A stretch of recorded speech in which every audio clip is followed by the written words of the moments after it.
ሰላም እንዴት ናችሁ? ካሴ ሊበን ነኝ። እዚህ QGIS ላይ እንደተለመደው አንድ የቱቶር መጥቻለሁ። ዛሬ ደግሞ እንዴት ነው ለዚህ ዩኒየን ምን ሰራው የሚለው ነው የምናየው። እንግዲህ ዩኒየን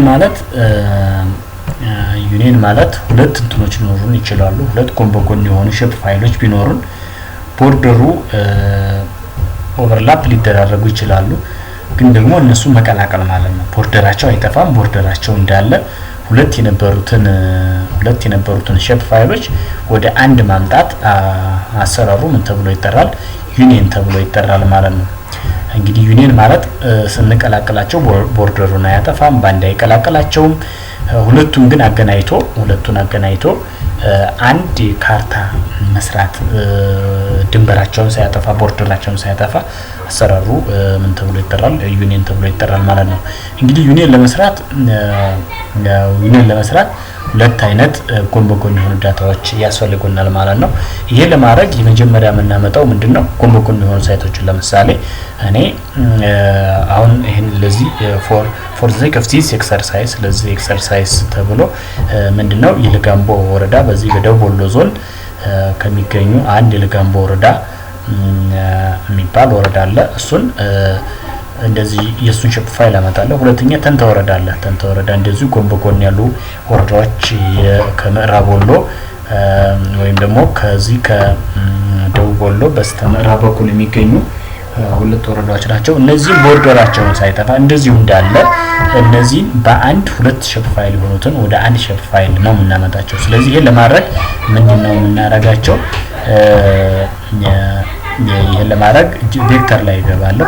ቬክተር ላይ ገባና ምንድነው የማደርገው?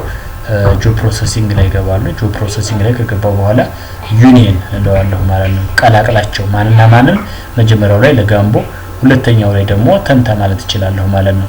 ተንታ ማለት እችላለሁ ማለት ነው። ዘን አድቫንስድ ፓራሜትር ላይ ዩኒየን የት ሴቭ ላድርግ ነው የሚለኝ። ሴቭ እናደርጋለን። ሴቭ ቱ ፋይል የሚለውን እንመርጣለን። ከዛ በኋላ ተንታ ለጋምቦ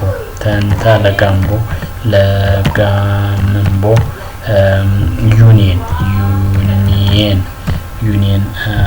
ለዋለሁ ወይም ተንታ ለጋምቦ ዩኒየን ብዬን ካስቀመጥኩ በኋላ ሴቭ ለዋለሁ ማለት ነው። ሴቭ ካልኩ በኋላ የመጨረሻው ስቴፕ ምንድነው? ዴስክቶፕ ላይ ተንታ ለጋምቦ ዩኒየን ብዬ አስቀምጨዋለሁ ሲ ላይ ማለት ነው። ይሄን ካስቀመጥኩ በኋላ ምንድነው የምለው? ረን ነው የምንለው። ረን ስንለው ይሄን ፕሮሰስ አድርጎ ይጨርሰዋል ማለት ነው። ስለዚህ ይሄን ለምሳሌ ይሄን የተንታ ወረዳንም ላጥፋው የለጋምቦ ወረዳንም ላጥፋው። ከዛ ይሄ አዲሱ ዩኒየን ይሄን ይመስላል ማለት ነው። ቦርደሩ እንደዛው እንደተቀመጠ ሆኖ ሼፑ እንደዛው እንደተቀመጠ ሆኖ ግን ደግሞ ሁለት የነበረው ወደ አንድ ማምጣት ምን ተብሎ ይጠራል? ዩኒየን ተብሎ ይጠራል ማለት ነው። ይሄን እንግዲህ አጠቃላይ ስለ ዩኒየን ያለው እንትን ስላዳመጣችሁ ከልብ አመሰግናለሁ።